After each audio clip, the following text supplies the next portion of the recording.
And I'd like to state that there are 3 members missing: the chair, Rick Deschler, the vice chair, Jan Goldman, and Chris Erlandson.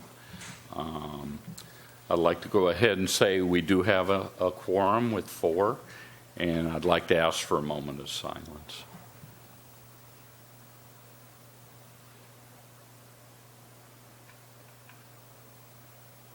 Okay. Please stand for the Pledge of Allegiance. I pledge allegiance to the flag of the United States of America and to the republic for which it stands, one nation, under God, indivisible, with liberty and justice for all. Okay. Is there any announcements or presentations anybody up on the board wish to bring up? Sure. I wanted to find out, what is the process for finding funding for pedestrian bridges on Main Street? I know that the bridge which crosses Morrow Creek gets really interesting when 2 people try to walk opposite directions, and you also have the same sort of condition there. Was it Paul? Whatever the... Alva Paul Creek, just south of Island. Yeah. There's a narrow bridge there. There's a narrow bridge on Main Street at just south of Errol. That's Morrow Creek. That's crossing Morrow Creek there. And then on Beachcomber, another collector street. There's another narrow bridge there. Cars don't drive at 45 miles an hour at that spot there, so it's not quite as... it just... when I take a walk to downtown or whatever, it gets... Those 2 spots there, I really have to be aware of what's going on there. And every so often, like I passed a couple who was in their 70s or something like that, and they were toddling along kind of down the bike lane, sort of. And it was just, there really isn't a place for pedestrians to walk to downtown from North Morro Bay. Yeah, one source of funding would be through the state's ATP program, Alternative Transportation Program, for pedestrian improvements. Another spot would be the bridge rehab program, but that mainly goes to bridges on the highway system. Rather than bridges on local, and then local funds could be used for bridge replacements, or I guess as an alternative, you could build a pedestrian bridge right next to the existing structure. Yeah, I assumed it would be some sort of prefabricated drop-on. Yeah, although those are probably of the vintage where if we're going to spend that much money, we should look at the structures. We haven't, Caltrans does a bridge inspection of the Main Street Morrow Creek Bridge once every 2 years, and I believe the only deficiency they found this year was some efflorescence in the concrete. It's not structural. It's just the fact that if people going for a walk there, it's it just. People don't slow down. I mean, they go over the speed limit the whole bit. So yeah, I use those bridges almost every day when I go for a bike ride and notice them. One thing, they've never been brought up as part of the pedestrian bicycle plan. They weren't addressed in there. Went back and looked at that, and they're not in our current draft of the circulation element as deficient pedestrian or bicycling deficiencies there. So we should probably, at least get them in our planning documents. Okay, I appreciate it. All right, thanks. Okay. I'm going to go ahead and open it up for the public comment period. This is for items that are not on the agenda in which you wish to speak.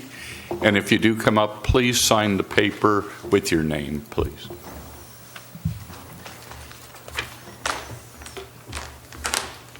Good afternoon, members of the board. Walter Heath, resident of Morro Bay, and thanks for the opportunity to speak today. I just want to give you a brief update on what's up with Morro Bay in Bloom these days. And I just wanted to say we started recording volunteer hours because grant applications frequently request that information. So we started doing this, and we're quite surprised to learn that in June our volunteers donated 428 and a half hours in June and 420 hours in July. We're on pace to do something similar in August. And the group activities, the on-site coordinator records the names of the volunteers and the hours. Solo gardening activities such as caring for the planter boxes, the volunteers self-report. So there's a tendency that even though they might be overestimating their hours, there's probably underreporting going on because I don't get hours from everybody. So that I think it's pretty remarkable. Our current gardening sites are the Morro Bay Boulevard Roundabout, and there are 10 planting beds there.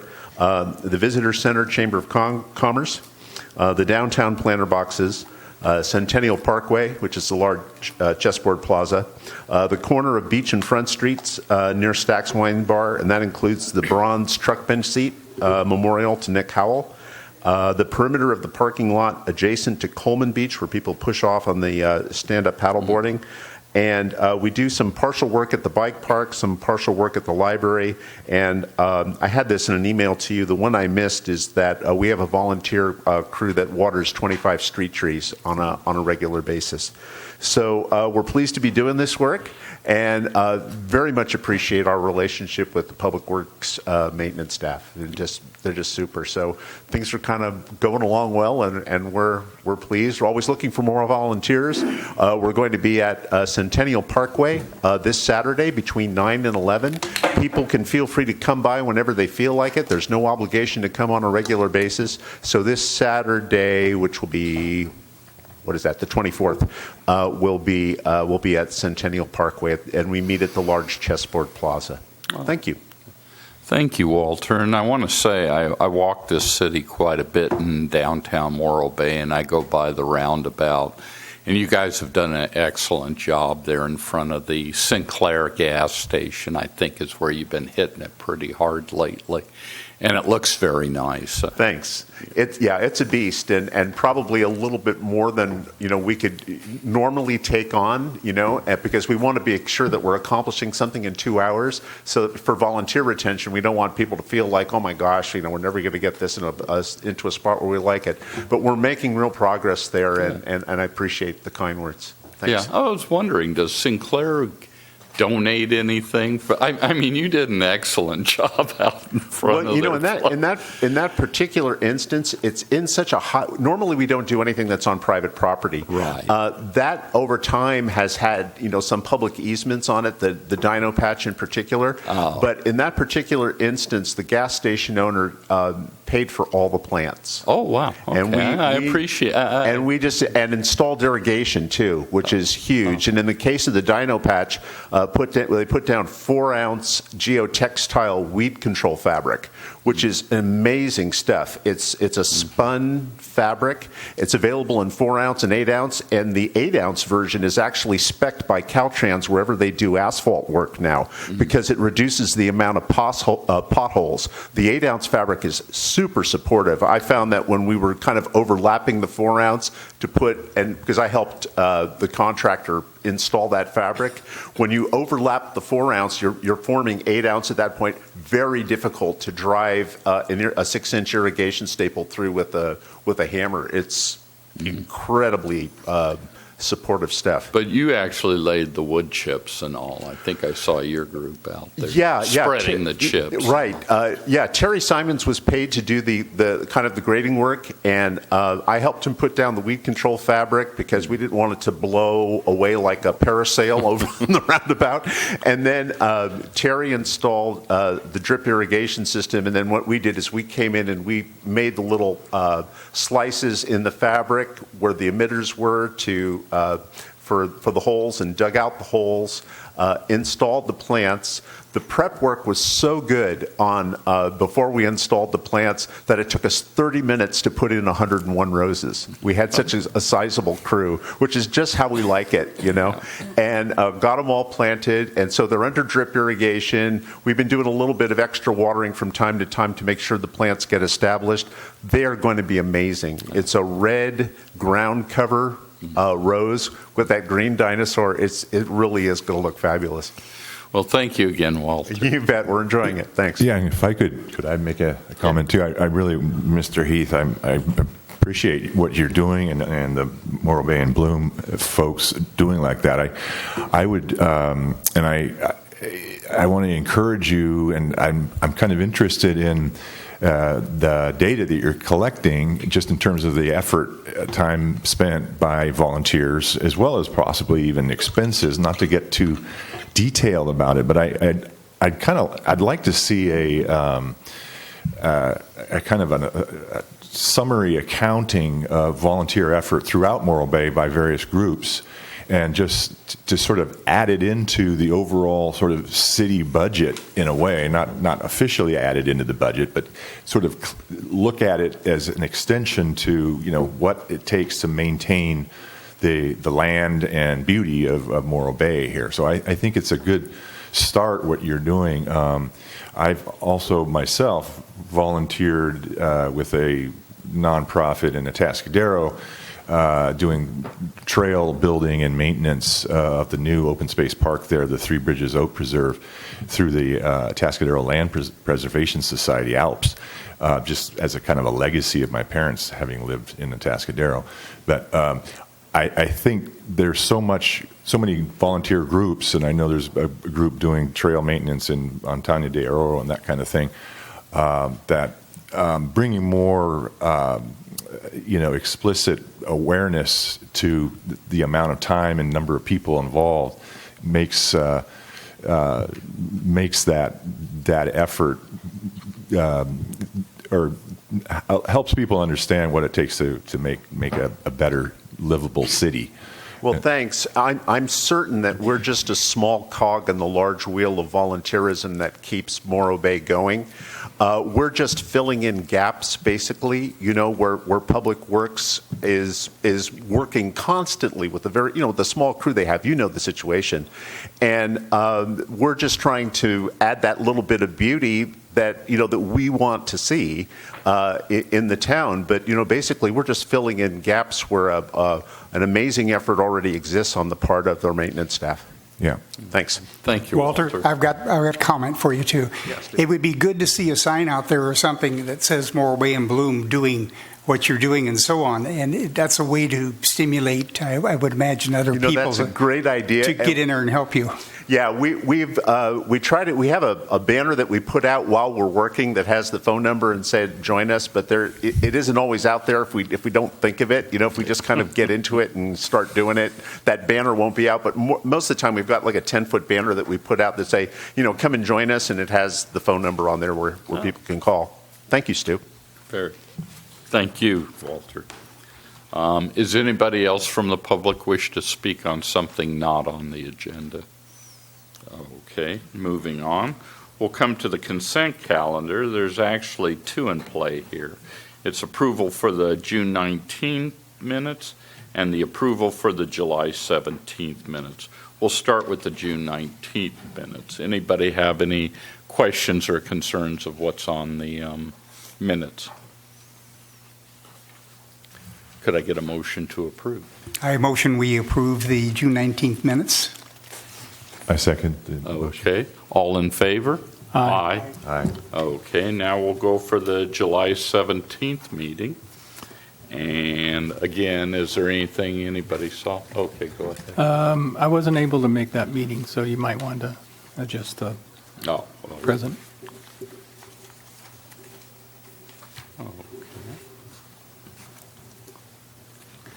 Okay, anybody else have anything to add? Now, I just wanted to say that it's good to get out in the bus and Yeah. get around and see actually what's going on Yeah. and who's doing what and so on. That's reassuring for us. And, I think for Tori, it was probably the first time you've been on it. yeah. That's correct. As part of PWAB, maybe. Or, yeah. In any case, could I get a motion? I move that we approve the minutes for, Oh, a second? I'll second it. Okay. All in favor? Aye. Aye. Okay.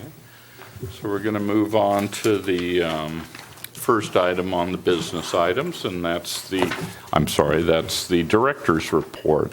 I'll go ahead and turn it over to Rob now. Thank you, Mr. Acting Chair. Steve, Director's report this year have a couple of items that I wanted to highlight, especially while Walter's here.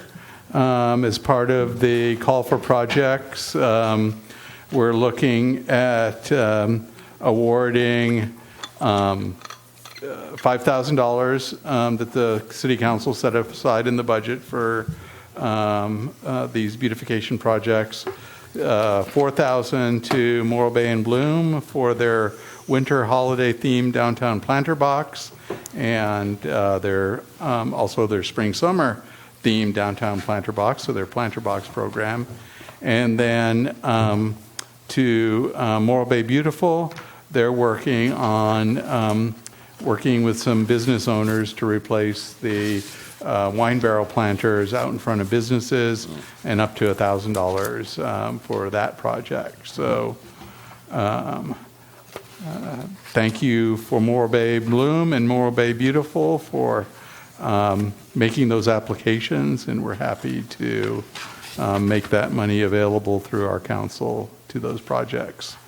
The city has recently reapplied for its bicycle-friendly community status, and as part of this director's report, and hope to get it up on the website as soon as I tell Janine to, because I keep forgetting, but she's listening to me right now, to go ahead and, if you have the time, to answer the few questions in from the League of American Bicyclists on cycling in Morro Bay. So there's a link in the director's report. If you go to the electronic version, it's, I think, in the second to the last page or near the end of the director's report, page 21 of the PDF has that link for that questionnaire.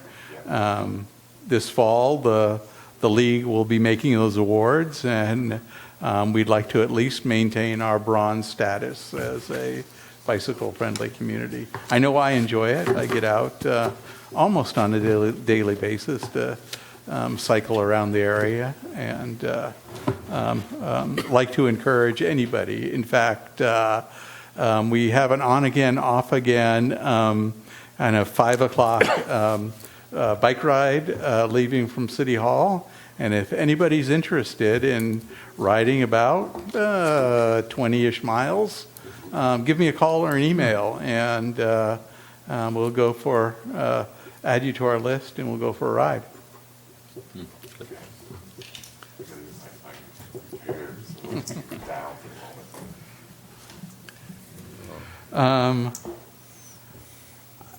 With that, we're here to answer any of your questions that you might have on the Okay. report. Well, I'll start down here with you, Stu. Do I have any questions? Yes. I just have a bunch of comments, perhaps questions. I believe that the city is doing a fantastic job with many, many elements of what's happening in our city, and we've got a unique group here that really care about what's happening and pushing it along and so on. There's a lot to deal with the state and with local governmental agencies and so on. Yet we seem to push ahead and make Morro Bay shine, and it really makes me feel good, being here and seeing all that happening. And that's my comment. Oh, okay. And you, John? yeah, I've got a few things. Page 5. I was curious, what's the difference between pavement replace or repair and dig out?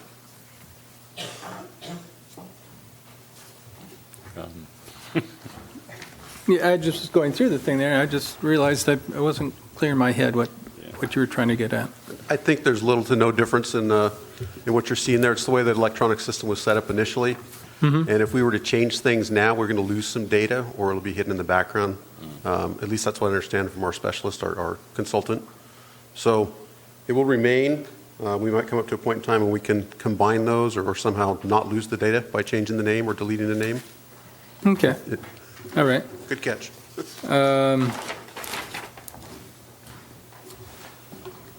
And I see that you've got about 50 dig outs identified and 46 replace and repair identified for outstanding requests. Are you saving those for the pavement project? No, those are be completely outside of the pavement project. This is consolidated maintenance. The pavement project will be run through engineering and capital projects. Okay. Yeah, I was just thinking, I understood that you were going to go in and repair pavement before they went out and did the seals. Is that the plan? We will definitely, Rob can probably speak to this better than I can, but we're going to try to stay out ahead of some of those streets that are scheduled that will be scheduled for pavement preservation to fix some of the major repairs. Okay. If we're not able to fix those major repairs, they may not make it on the list for this year, but that's just a possibility. I don't think that list has been developed 100% yet, Rob? No, this year we're rebooting our pavement management program, so we'll do a complete reassessment of the streets. We have an RFP about ready to go out, requesting those services. Once we've reassessed, we'll work with the consultant on running the Street Saver model, and it'll generate a list of streets that the model believes are the ones to work on. The logic in most of these pavement management models are to keep good streets good and kind of let those that have near failure or have failed to don't spend any more money in those, but we know that really doesn't work in Morro Bay because we don't have the resources to do complete reconstruction of those streets that may need some a little bit more TLC. So Mike's crews do a little bit more patching work, and then we do things like a triple layer cape seal over a severely patched street to try to extend the life of that street. Okay. But the plan is to have a street preservation work program that does the work. We've experimented trying to be the last on the list, thinking we'd get better bid prices, but we always run up against rain, and these pavement projects stretch on for months. And so we're going to try this year something a little bit different. It also puts us in line for the next round of rubberized asphalt grant to do the work in the spring, early summer this year, to be in the lead of the projects that are going out rather than the tail end of the projects that will be going out. I assume our project is large enough to catch their attention anyway. I think we'll probably have somewhere around, $700,000 worth of pavement preservation work that we'll be looking at doing, sealing, basically sealing. I don't know that we will dedicate a lot of money to reconstruction because it's, even the most expensive sealing project, the triple layer, is under $2 a square foot, and you're talking, 8 to 10 for reconstruction of a street. How much does that rototilling cost?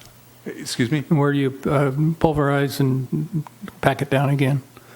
That was in about halfway between there, so it was in the $5 a square foot range. But really, they didn't pave on top of that, and it's held up fairly well for the street that it is. Not a whole lot of commercial traffic on it, heavy truck vehicles. It is a dead-end street, so it doesn't get a lot of traffic. This year, we may look at doing it on a more regularly trafficked street to see if we get the same experience as we did on Panorama. Okay. Ponderosa. Yeah. When you do that, it's just pulverizing it and adding new oil and repacking down, isn't it? Compaction, basically grinding, recompacting, Yeah. and then doing Add oil, don't you? Oh, usually do like a triple layer seal on top of Oh, that. I see. So you do a slurry followed by a chip, Oh. followed by a slurry. So you get about 3/4 of an inch of wear surface. I wouldn't call it structural Oh, okay. surface. Is it there. almost more like an oil and screening as well? Yeah, Okay. exactly. All right. okay. Let's see. So we got that. Let's see.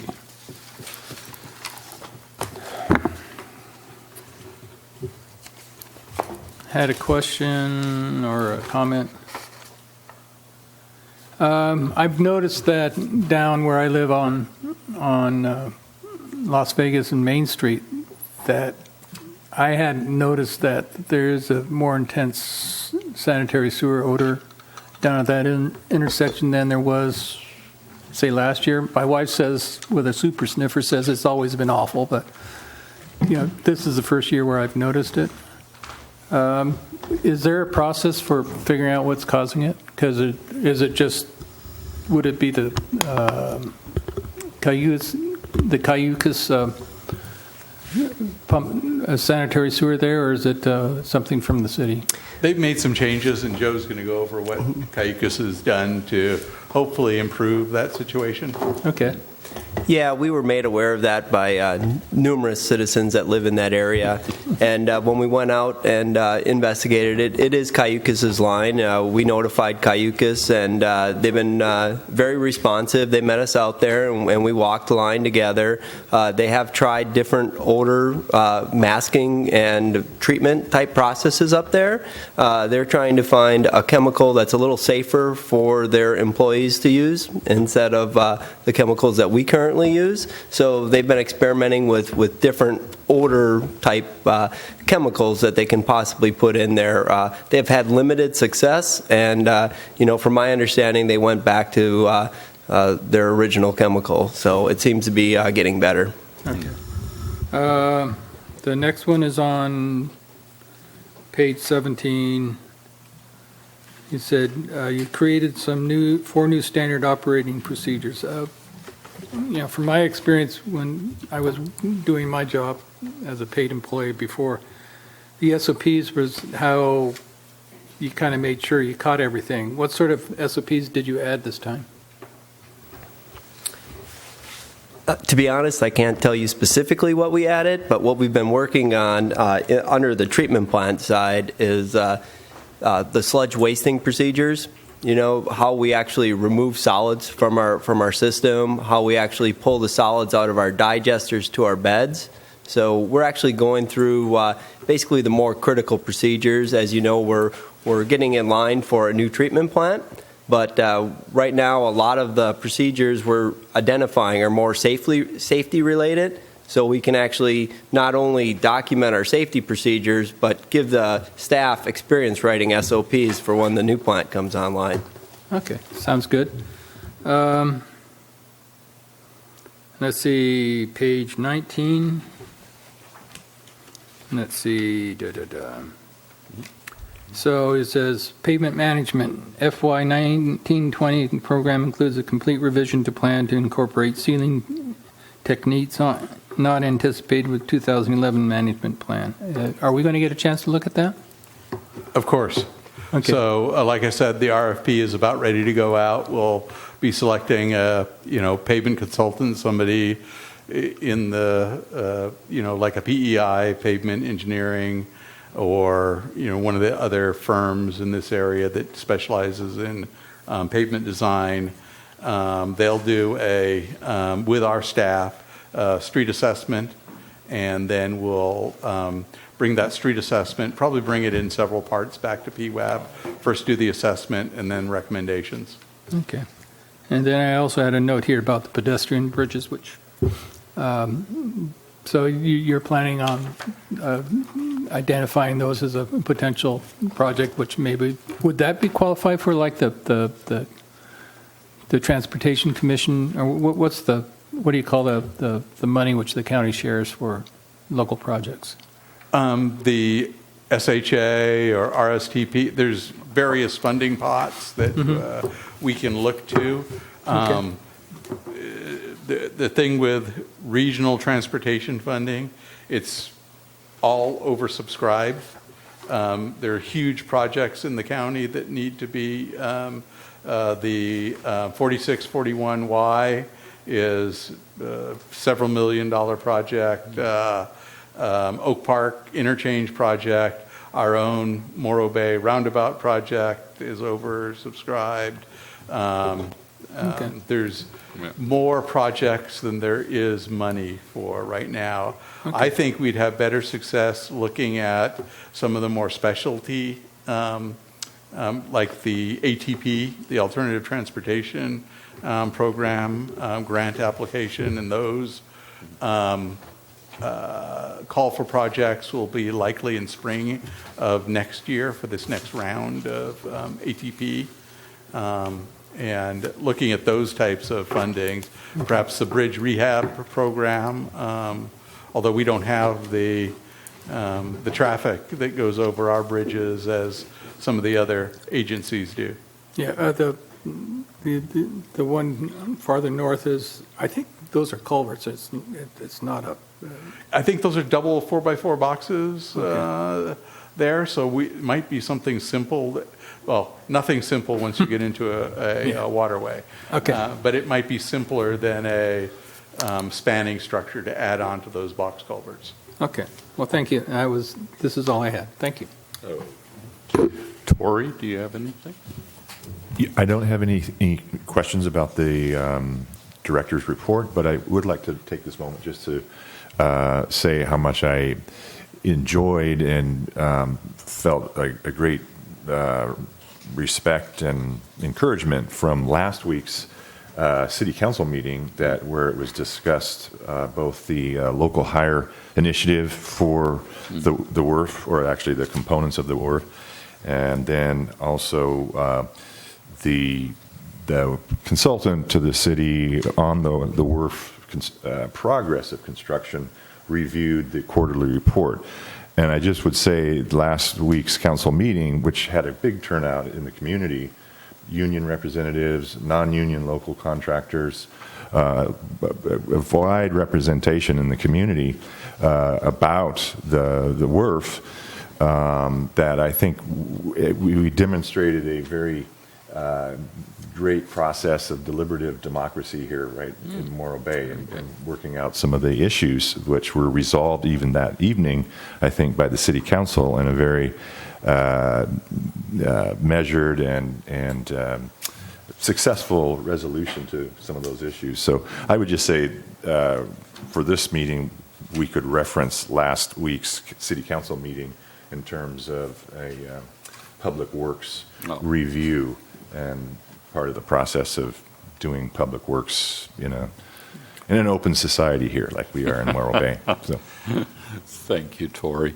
I only have two things. The first one's on the new water reclamation facility, and that's, you say the state water resources approved their intended use plan. What does that really mean? Does it mean it's like you got a 95% confidence level of something like that? Oh, so okay.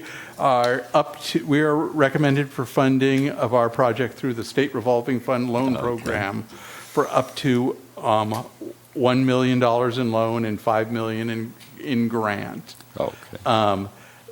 We are probably I'm sorry, it's $100 million. $100 million. Sorry, thank you. There we go. Not $1 million. You're not going far. Yeah.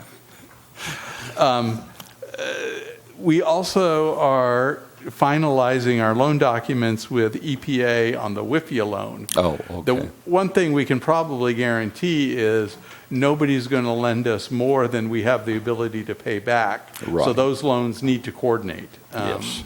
together. So we have to get the right mix of each loan type.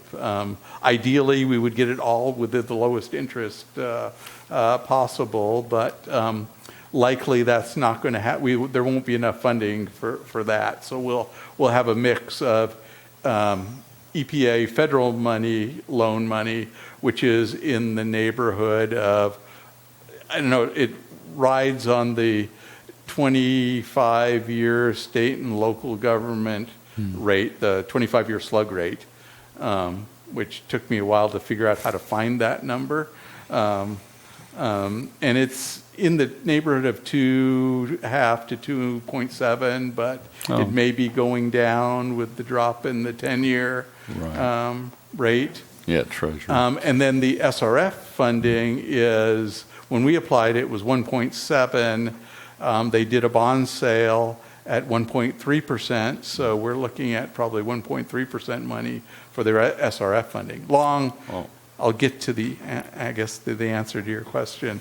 So we still have to finalize our applications for the state revolving fund loan, and it's still a competitive process. We need to complete our environmental. We're ahead of the game on that because EPA and the state revolving fund will have the same requirements for environmental, and we had already started that for the EPA loan. So we'll be submitting those loan applications very soon, and hopefully on the higher end of the lower interest money. Okay, very good. Thank you. And the second thing, this is actually for Damaris Hanson. I was wondering if you'd please care to come up and elaborate about the Creek to Coast cleanup, because we see it in our packet, but then really you want the public's involvement. Yeah, that's why I'm asking. Every year the Coastal Commission actually puts on the coastal cleanup. This year we've expanded it to Creeks to Coast cleanup. So it's all inland creeks. EcoSlow hosts it in our area here. So it's going to cover a lot more areas. I think there's 7 or 8 spots in just Morro Bay alone. So if you want to volunteer, it's on Saturday, September 21st, and it's in the morning, and they have the link on there is actually a little volunteer link. You can go in and sign up for whatever site you want, because they do limit some of the sites, because everyone wants to go to Avila, then there's too many at Avila. If they are interested, if they go to the City of Morro Bay's website, will they see this link? I will be putting it on the website there, and we'll be doing some Facebook posts and stuff like that. I just don't want to do it too early. People, it's still better than a month out. So. But you don't have to go up and sign up there. You can just show up to any site at the time and sign a little waiver at that time and help pick up trash. Okay. Very good. Thank you, Thank you. Damaris. Does anybody have anything else regarding the director's report? We'll go ahead and accept it as stated. We're going to move on to agenda item B2, and that's regarding the City Park Transit Hub Improvement Study. We talked about this in an earlier meeting, and they've come back now with the actual report. And I'll turn this over to Janine to Burlingame to give us a rundown. Thank you and good evening.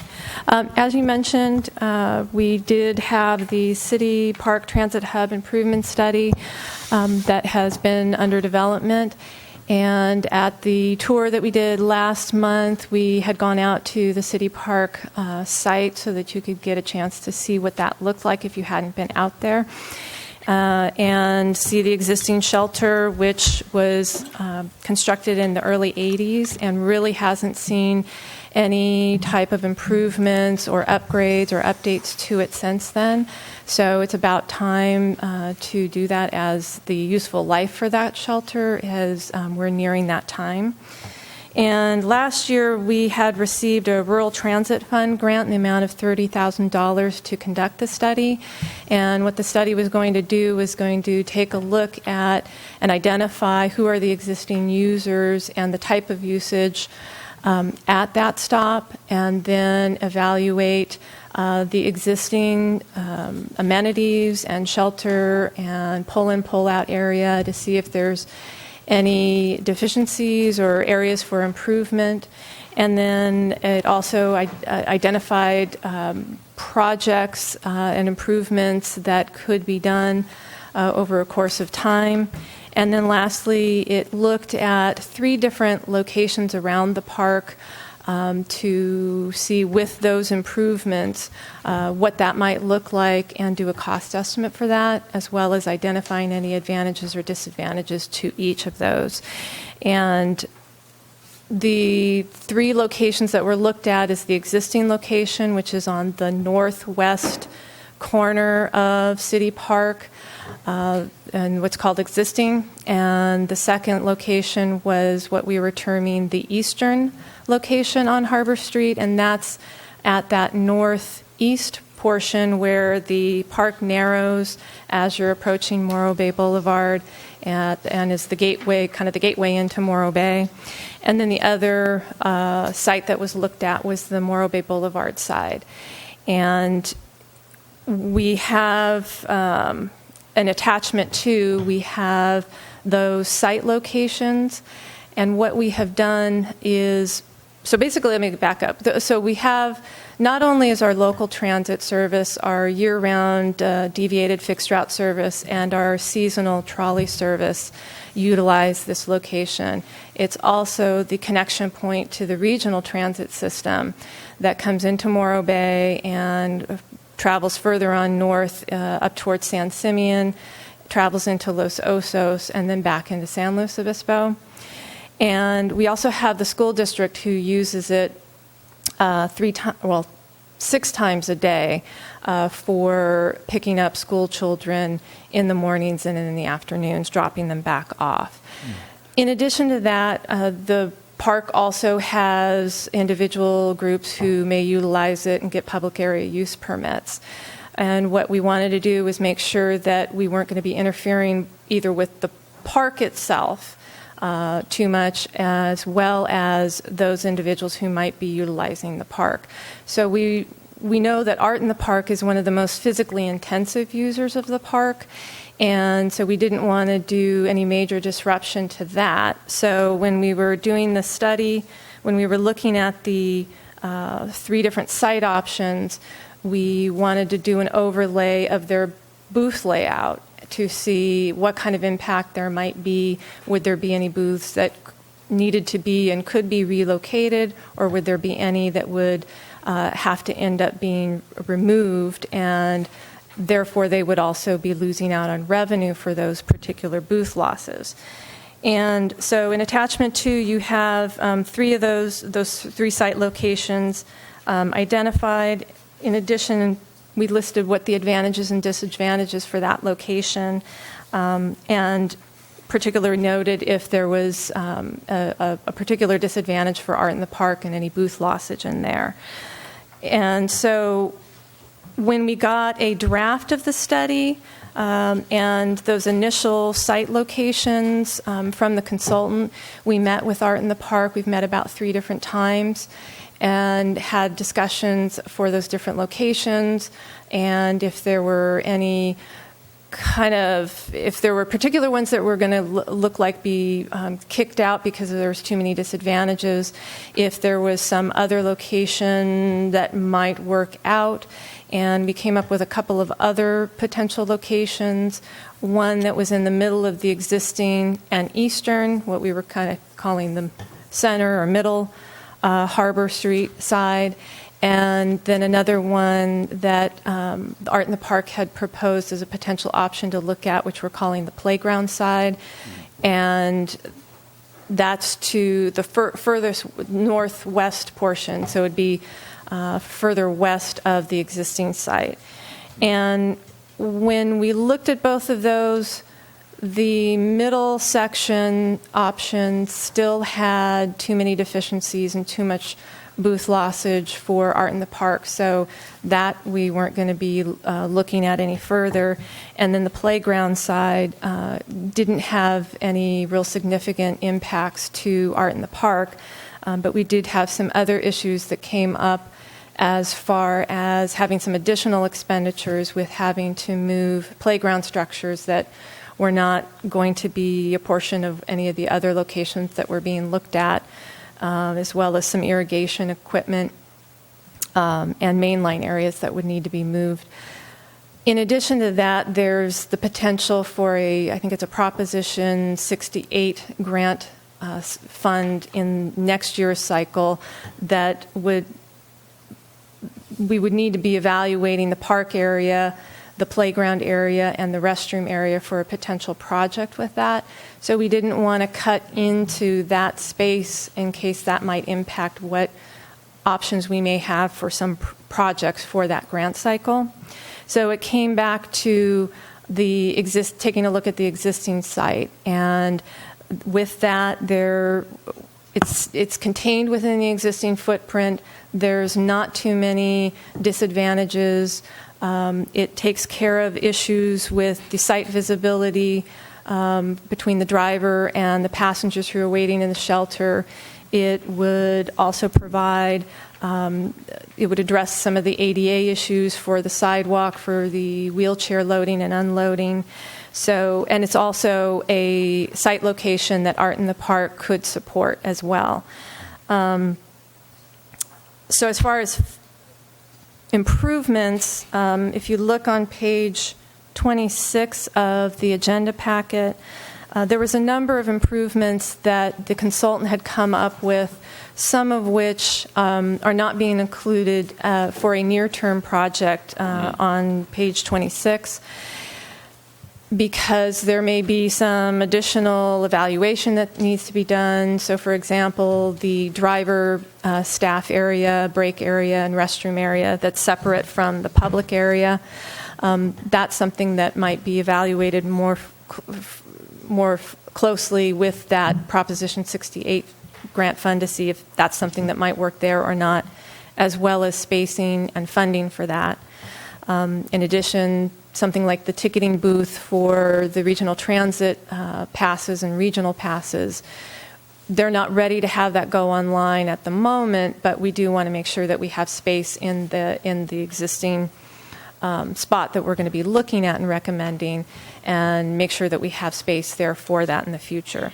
So what staff is recommending for the improvements for this near-term project is to increase the curb space for the vehicle pull and pull out. What that would mean is that we would be utilizing the existing space we have now, but we would see one loss of parking space. But this is on a side that's not on, say, like on Morro Bay Boulevard side, where you have businesses that utilize that space. This is on the other side, where we mainly have people who are parking there for like kind of a park and ride situation, and there's other spaces where they can park for that. So that's one. We are going to increase the wheelchair loading and unloading area so that we will be meeting the ADA requirements for the needed space for that. We will be replacing the passenger shelter, increase the passenger waiting space as well as benches to accommodate for the amount of passengers that we would have at the peak amount of times. We would also be installing new bike racks and a bike tool station. We would have eventually install a real-time bus information display. Something similar, if you've been in downtown San Luis Obispo, Slow Transit has an information display that shows when the next Slow Transit bus is going to be arriving. So that gives passengers an idea of how long the wait might be. In addition, we'd be including that space for a future ticket vending machine, and then we would be doing some electrical upgrades in anticipation of future electric buses, battery electric buses that the California Air Resources Board, we have a mandate by 2029 for everyone, and 2026, I think, for the larger agencies, to have their buses be converted to electric. And there would need to be some charging stations throughout the county that would need to happen in order for the regional buses to be able to do their routes for the full day on those charges. So this would be anticipation and start to provide some conduit and a box for that, and then the actual charging and infrastructure would be identified at a later date and would be a separate project that we would, the regional system would have to be getting some funding for, and we would work with them on that. So as you can see in attachment to the existing location, that is being recommended, that site, the cost estimate for that is $382,000 and $629. And we have broken that down into a couple of phases. The funding that is available, transit funding that's available that we would be applying for would be the State of Good Repair. There is a discretionary pot of funding that we compete regionally with other agencies for, and that would be the bulk of the funding. In addition, there is a Rural Transit Fund grant that is an annual grant from the Council of Governments that we compete for with the regional system. And then we would also be putting in some of our own local transit funds that we get from the state for our transit program as our kind of our local match, our local skin in the game, as well as our $490 State of Good Repair operator apportionment. So we broke the project down into two phases, and in February of this year, we applied for that first phase funding. The first phase activities were the pre-development planning, engineering, the construction specifications, and some initial frontage improvements. And we were awarded in June about a little over $193,000 of the State of Good Repair discretionary funds. And then the city intends to, next year in that funding cycle, in the Rural Transit Fund funding cycle, to apply for the remaining amount that would be needed to fully fund the project with the transit grants and not needing to look for any funding from the general fund for the project. If the city is successful in next year's funding cycle, we would know by June of next year, 2020, that we would be fully funded and can continue to move towards construction. If not, then we would wait another year until 2021 when the next grant funding cycle would occur, and we would continue to apply at that point until we got full funding. In addition, because Art in the Parks, 3 events that they have each year are about little month and a half apart from each other. We don't want to do any construction during that time period and want to make sure that they are done with their season. So we would be looking at some time in the fall, whether it would be 2020 if we're fully funded or 2021 if we're not fully funded until that year. So wanted to make note of that. In the staff report that was originally sent out, attachment 2 had a incorrect item on the eastern location. It had noted that that was a recommended project. It is not a recommended project, and I provided an email with an updated map for that and then updated the agenda packet. But in case you didn't get that before the meeting and saw 2 recommended site locations and got a little confused. That's with that. And so staff is recommending that the Public Works Advisory Board review the City Park Transit Hub Improvement Study and recommend the City Council to do 3 things: to review and accept the Transit Hub study, to select the existing site option for the vehicle pull-in, pull-out, and passenger shelter area and amenities improvements that were outlined on, I had page 4 of the staff report, but that's before we put the PWAB pages on it. So that would be on page 26 of the staff report. And to direct staff to pursue transportation grants to fully fund improvements outlined on that page as well. So with that, I'd like to turn it over to the board for any questions or comments and a recommendation. I would like to note that Patricia Newton and Steve Powers with Morro Bay Art Association and Art in the Park are here this evening in case you have any questions from them as well. Thank you, Janine, for your presentation. I'm going to go ahead and start with Tori this time. Any questions you have regarding the presentation? Or the report? I'm not clear on, you said for the third item to be reviewed by the PWAB here, is the page 26 itemizes some funding? Correct. The recommended improvements.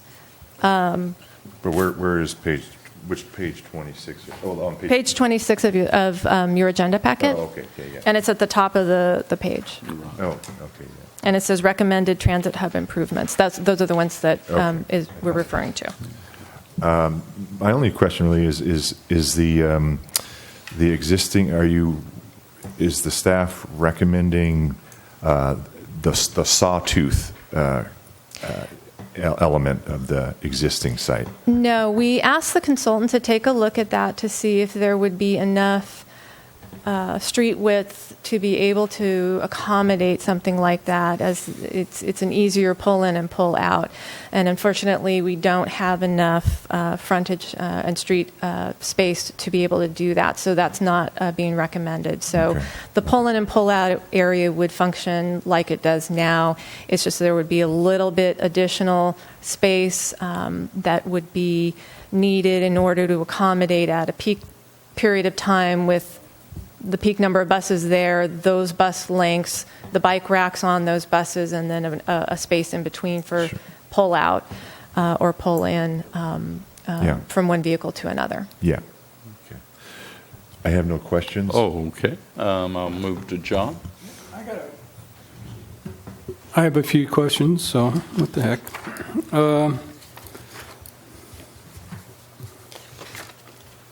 What do you mean by fully funded? Fully funded from the transportation grants, so no general funds. Okay, is it possible to adjust the scope to allow for, if we don't see as much money, but to get things started, is it possible to adjust the work to take advantage of that? Yeah, the phase one, when we were applying for what we were calling phase one activities, that was going to be kind of that breakdown that you're talking about, so that we have to determine whether there's going to be environmental that needs to be done and a planning permit that needs to be done or a building permit. So we would be able to start that process now with these funds. Also get construction documents once council approves the site location. Start going through that process of doing an RFP, developing an RFP, doing an RFP for the consultant that would be doing those construction drawings, and then doing the RFP for the construction itself. And so by the time those activities are completed and we're getting ready for beginning construction, the next funding cycle will be underway. We will have, and we should know by then whether we in 2020 would have that funding available at that point. So you wouldn't be willing to say do a third phase if it turns out that not as much money as you hoped for would be available for a second phase? Once you start construction, it's kind of hard to break up those activities because you're doing the frontage improvements to the sidewalk. You're going to have to take down the shelter and remove those trees. And so all that stuff is kind of, once you're putting that shovel in the ground, all of that stuff needs to be done pretty much at that time. Is there also a list of things you'll need to do for future work, or is like the setting up the electrical for a ticket kiosk, that's just going to... Well, the reason why I'm saying this is when I used to do my contracts for the federal government, I would have base price, and then I would have a series of options, which I knew I could just say, okay, we got an extra $50,000, let's grab this, or an extra $20,000, we can grab this, and just allow adjusting, our plans for what actually turns out to be available. Mm-hmm. And it might be worth your while to look to see what you can. The funding that we have been awarded, we were actually awarded a little bit more in the State of Good Repair discretionary funds than we had applied for. And so the activities, so we would be able to get through those phase 1 activities that we had broken out. But we can certainly look at, now that we have specific project improvements, specific dollar amount from the State of Good Repair award that we just got, and the cost estimate that we have done for that particular location, we can look and see if there were particular elements like you're talking about that could be pulled in at this point versus waiting till full construction. Okay, another question I had is on page 5 of or actually it's 27 of 72.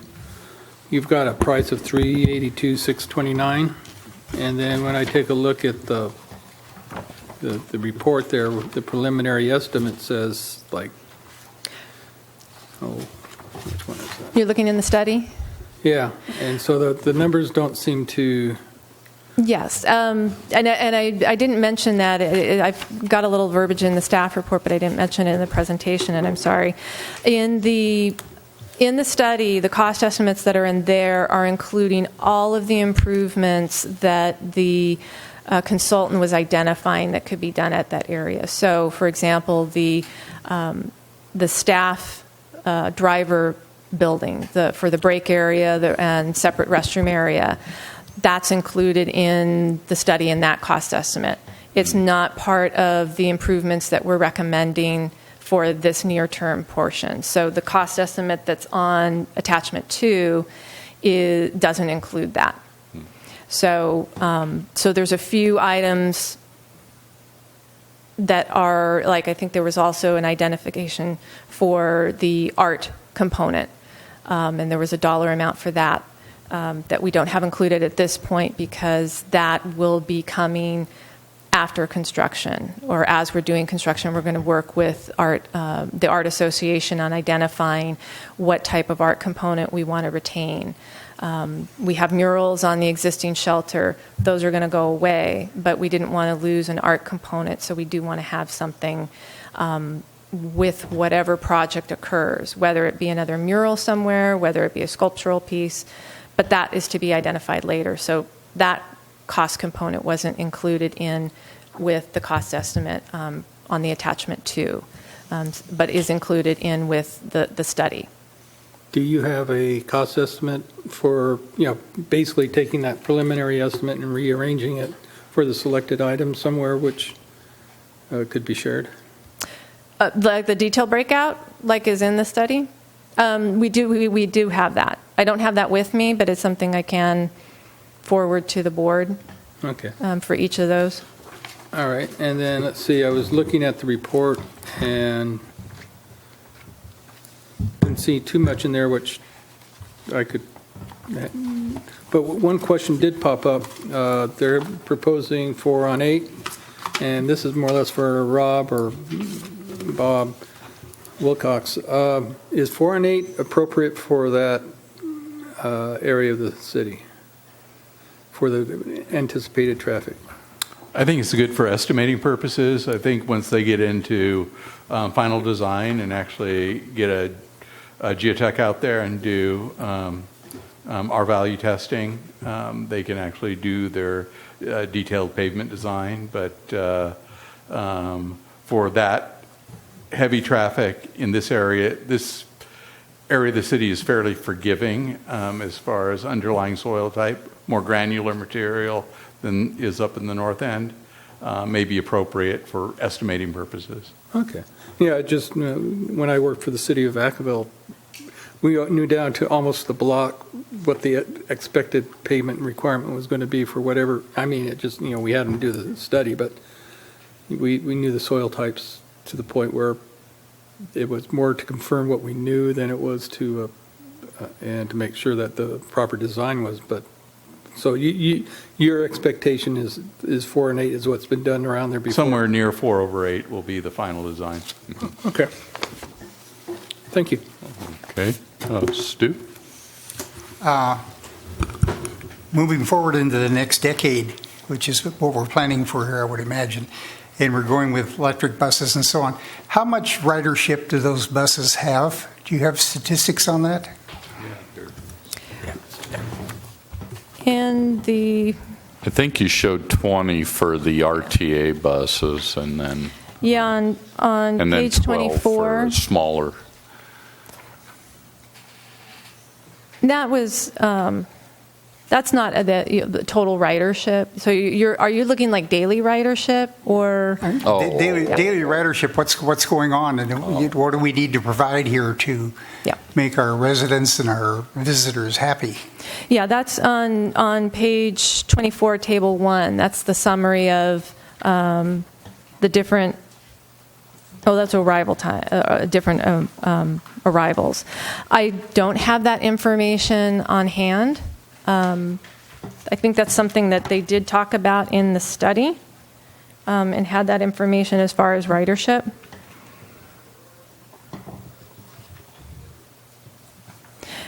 So when the consultant was looking at the usage and coming up with what would be the potential improvements, so one is identifying how the length of the buses and the spacing you need in between them and the bike racks on them to determine distance. Same sort of thing. They were looking at how many times a day were each of our services coming in, how many passengers were on that to determine what the peak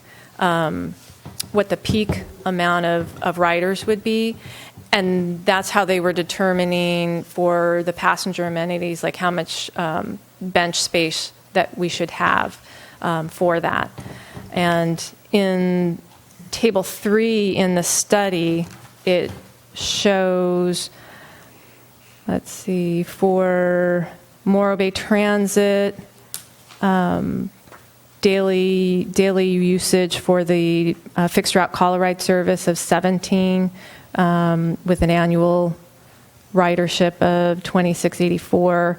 The trolleys, you have the north trolley and the downtown trolley that utilize that spot, and that was looking like about 14 a day when they're running in the seasonal time. So a little over about close to 300 annually for the season. And then the RTA is the more intensive transit user of this spot, and Route 12 has a daily ridership of about 302, and Route 15 has about 42, for a total RTA usage of almost 44,000 riders a year. So it appears that there's quite a bit more capacity than what we're currently using in that vein, and moving them to electric, which we made a comment there about doing that. You're going to have to put in a lot of facility to do that. They come in, and I imagine the bus just pulls a cable out and plugs it in like you do with cars and so on. Yes, the state California Air Resources Board has a ruling requirement that all the transit agencies are going to have to convert to these battery electric buses by a particular timeline. So the infrastructure is going to need to be identified, what type of infrastructure for that charging, and then getting grant funding and getting those projects in place before we could get buses online. Just of note, the regional system today just had a bus, a battery electric bus that is going to be delivered to Fresno County Rural Transit. And they were out here in San Luis Obispo, and they did kind of a test ride for RTA and Slow Transit and any other transit agencies who were interested in participating, from their yard in Slow, driving up the grade into Santa Margarita and back to see how the vehicle performed as far as charge, to be able to determine, could they run a full day on one charge, or are they going to need to have quick charging stations at various locations throughout the county? And what they had determined from the ride that they did today, they could only get 2 loops through with the one charge. So they would either need to have twice the number of vehicles available to be able to operate a full day or have charging stations set up throughout the region and have some quick charging happen and still be able to just have the one vehicle as opposed to two. So it is, and it was something that when we sent the draft to the RTA, it was something that they had mentioned that was going to be coming up. And that's why one of the project improvements is to have that kind of electrical conduit and box as part of that, in anticipation of once we identify what exactly that's going to be and getting funding for and doing the installation for the rest of the infrastructure, we would have a component of that already in place. Yes, so if all that does come to pass and we do get these wind turbines going out here and some other wave action and other things generating electricity for us, then we should be very well off with this kind of a setup as long as we plan for energy storage somewhere on it, correct?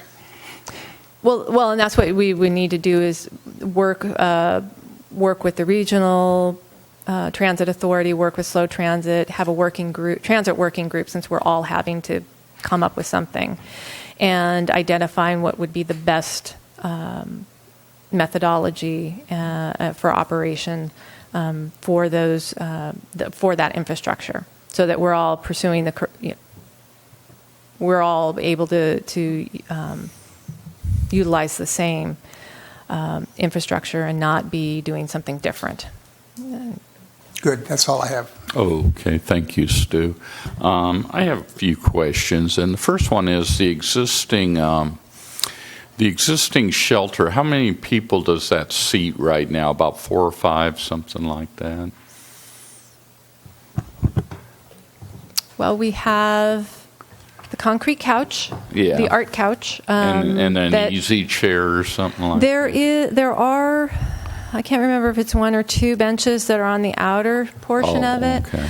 But in the study, when it was calculating what the peak usage would be and estimating how many riders would be at peak time and how much seating that you would need, there was a deficiency in that regard. So the improvement would be in adding benches to that on the inside and outside, so that we would reach that. I think it's like something like 30. So you're saying the 30 seats are not necessarily All under the inside. shelter? Correct. Is that It would be a correct? mix. Okay. Because for me, do the buses overlap each other where you'll have 2 or 3 at the same time in the same spot? Sometimes Okay. you will, yes. Oh, okay. And so that's why we needed Because to have I live that. real close to it, I Yeah. do see it's woefully inadequate for the people hanging around there. 30 sounded like a ton, though. I mean, it sounded like, the bus only carries 20 for RTA, and there's only a certain number of people getting on and off. But if you do have multiple, I could see the school children ones a little heavier than the RTA ones. But Yeah, if we're strictly talking benches and not talking the footprint of a shelter that could house Correct. that many people, I have less concern with how you're sizing that facility, so to speak, if it's strictly benches. But do keep in mind it does rain here every once in a while, and everybody's Yes. going to be standing up inside that thing, if they're waiting on a bus. But in either case, I think that's pretty much the only question I really had. I noticed you had portable toilets shown on that attachment 2s, and it was in red, similar to your shelter. I wasn't sure. That is the portable toilets for the Art in the Park, Correct. Okay, Correct. yeah, it kind of dawned on me after looking at it. For a Yeah, few so minutes. when you're looking at those different site options with the Art in the Park overlay, the kind of that pink-red line, and any of those like boxes that have a number, or the portable toilets, that's a Strictly combination for of Art in the Park. Art in the Park items. So you had a couple of booths that were over here that could be moved over here, or in the yellow crosshatching, these are booths that are going to have to go away. And Yeah. then you would have some of the transit improvements, the wider sidewalk, and the shelter area.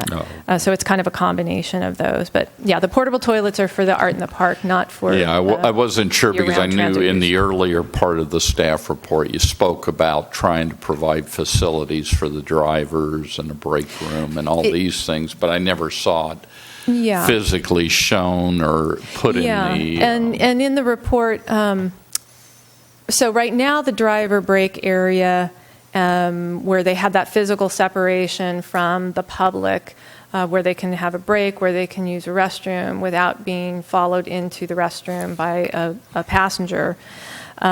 It occurs at the community center. And Right. so in our short-range transit plan that's being developed that will be coming to you, I think it's next month, we'll be bringing that to you for review.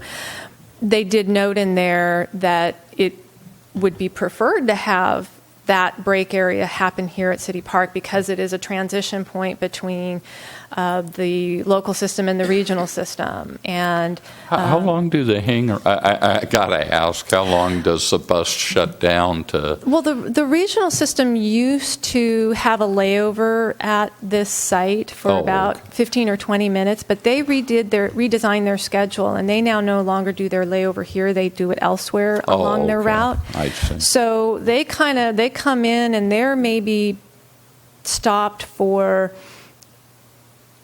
5 minutes would be the most, but I'm thinking Yeah. it's just a couple of minutes to have that transition between if there was anyone on the regional system wanting to get on the local system or vice versa, or transferring between their Route 15 that heads gotcha. north towards San Simeon or their Route 12.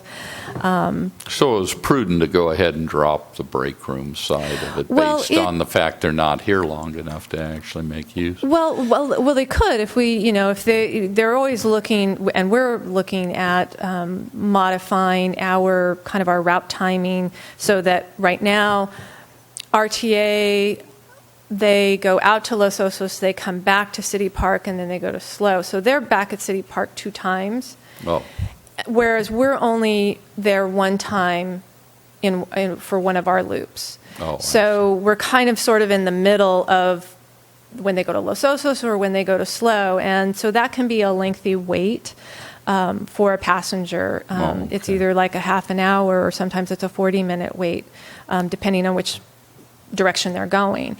And so when you see the short-range transit plan, one of the ideas is to modify our route so that we're kind of almost doing this figure 8 where we come into the north and then we stop at City Park and then we do our south loop and we come back to City Park so that we're trying to catch those, shorten that time, In between, wait yeah. time, that in-between time to do that transfer to the regional system.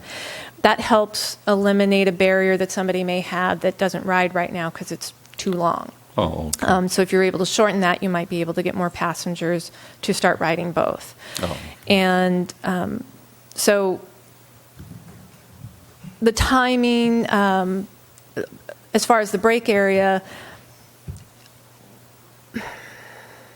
I think the consultant was recommending that as a location because that's where all the transit agencies Right. are and services are meeting up. It doesn't necessarily have to be there, but I can understand why the idea for that. Sure. Whether and it could there's- be a future phase if the need arises. But it also needs to be evaluated a little bit more. What would happen is you would see a larger encroachment into the park area and that footprint. And that could impact the park area. It could impact the art in the park area. Yes.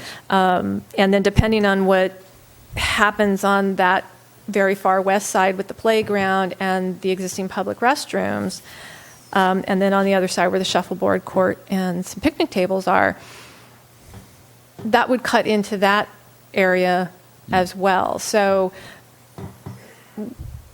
it all, we're having to share multiple uses, and so we just sort of felt that at this time, 1, for that, and 2, for the amount of funding, because as you can see, there's quite a cost difference when you're adding that component to it, because you're actually building kind of more of a building, not kind of your traditional transit shelter that you see generally. Okay, thank you, Janine. So that's why we were pulling that aspect out of it Oh, okay. for this part of the project. Okay, thank you. No further questions up here. I'm going to go ahead and turn it over for the public. If you do wish to come up and speak, be sure and sign your name to the paper when you come up.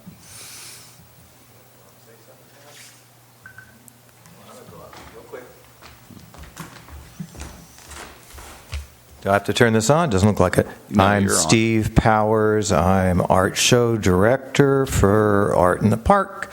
Oh. And I want to thank Janine. We've been going over this for several months, and we appreciate Mr. Collins and Pamela Newman for working with us as far as the footprint that we had on the park. We're definitely supportive of the existing site. There'll be no impact at all to Art in the Park, and we sincerely appreciate you guys listening to everything and hope that you also recommend that we go with the existing site. Thank you so much for your time. Okay, thank you. Do you wish to speak?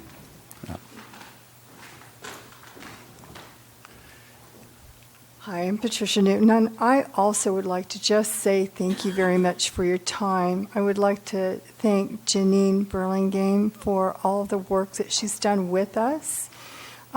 It means a lot to us. I represent over 300 members at Morro Bay Art Association, and Art in the Park actually is where we derive a lot of the funding for the gallery. So all the funding that we derive as a nonprofit, of course, pretty much goes right back into the community. So it's a big issue for us, and for them to spend their time, including Scott Collins, it really meant a lot. Thank you so much. Oh, okay, thank you very Yeah, much. and we do also support the existing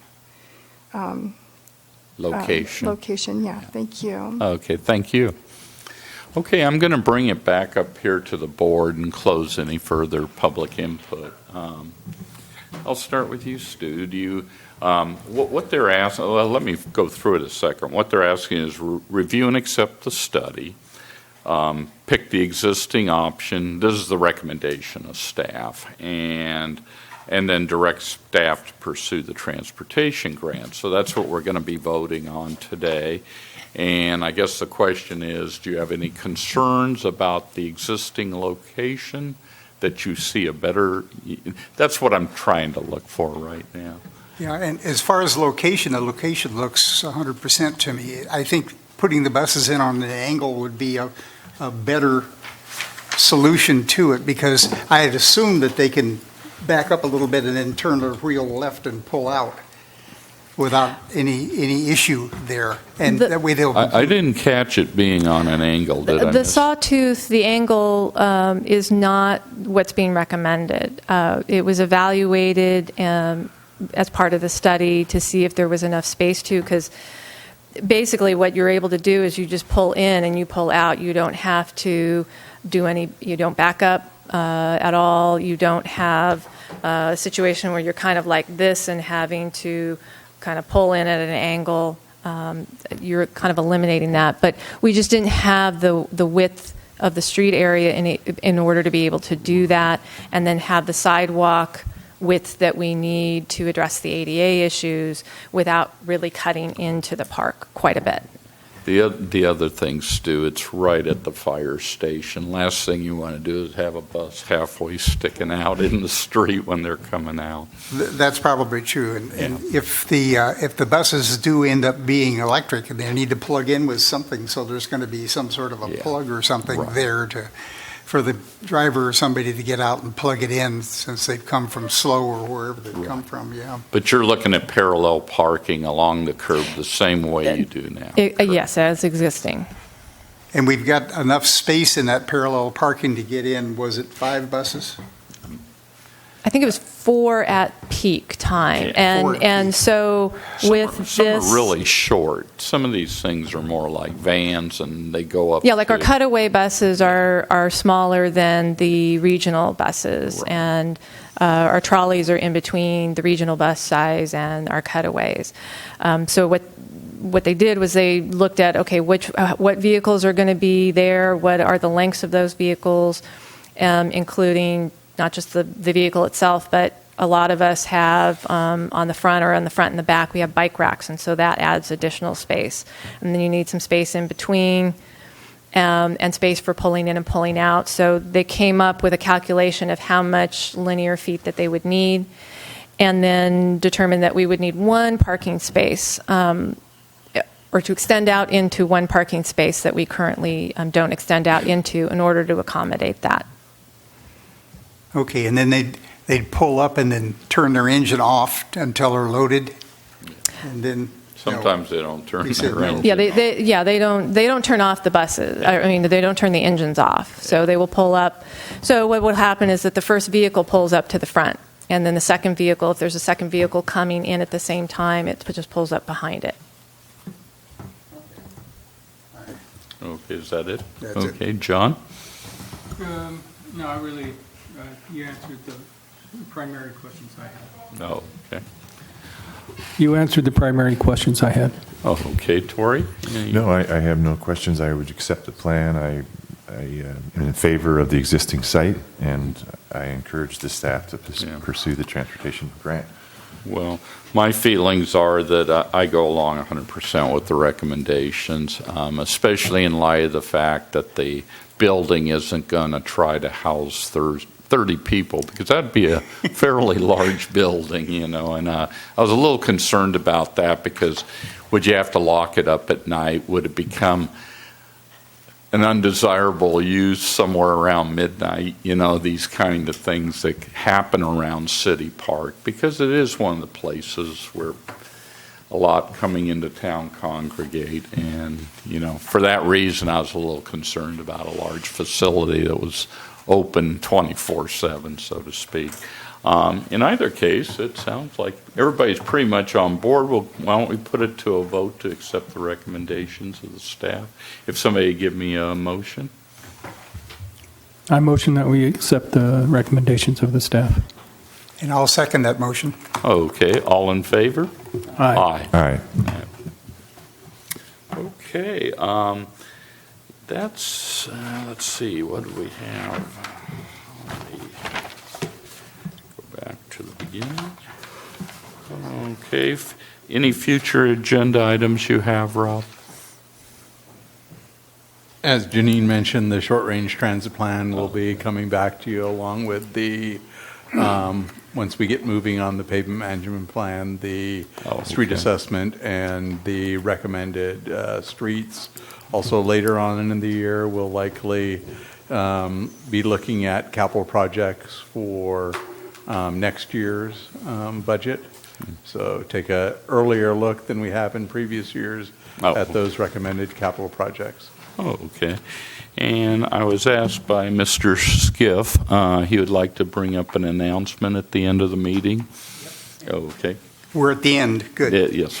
And unfortunately, I'm going to have to turn in a letter of resignation.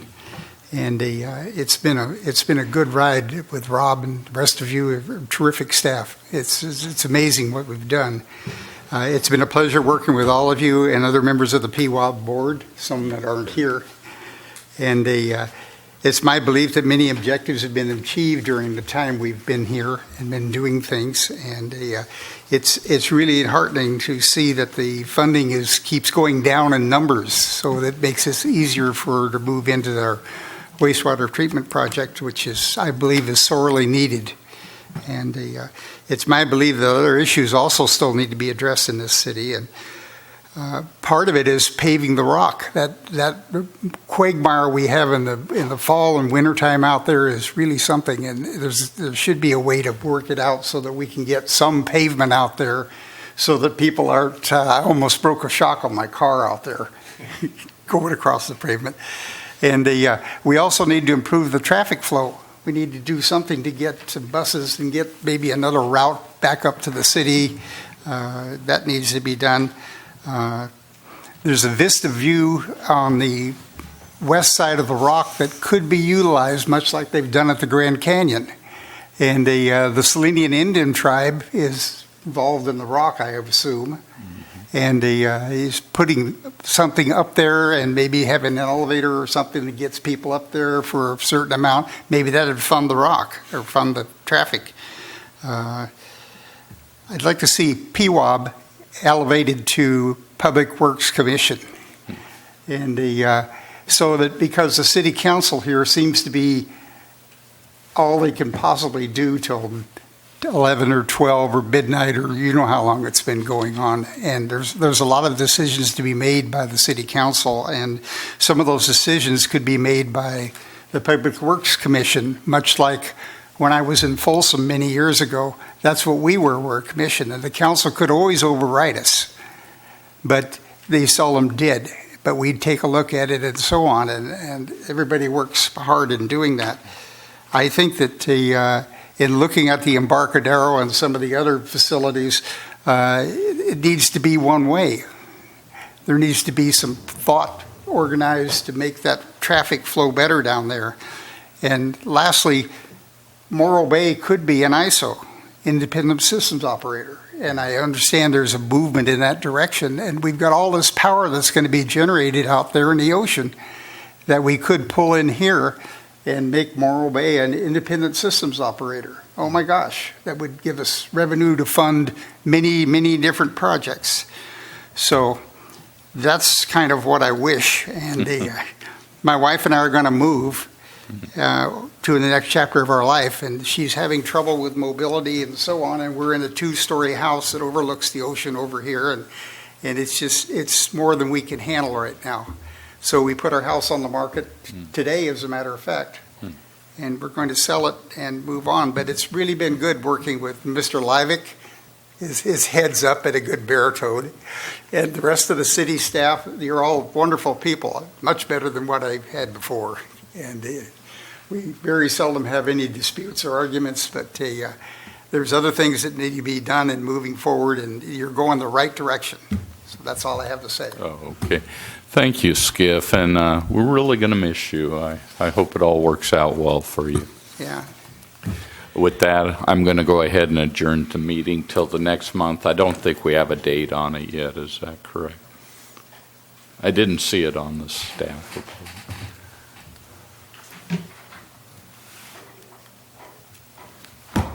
It will be the 18th of September. Oh, okay. So we'll adjourn to the meeting of September 18th. Thank you, Morro Bay. Thank you, staff. Thank you, members.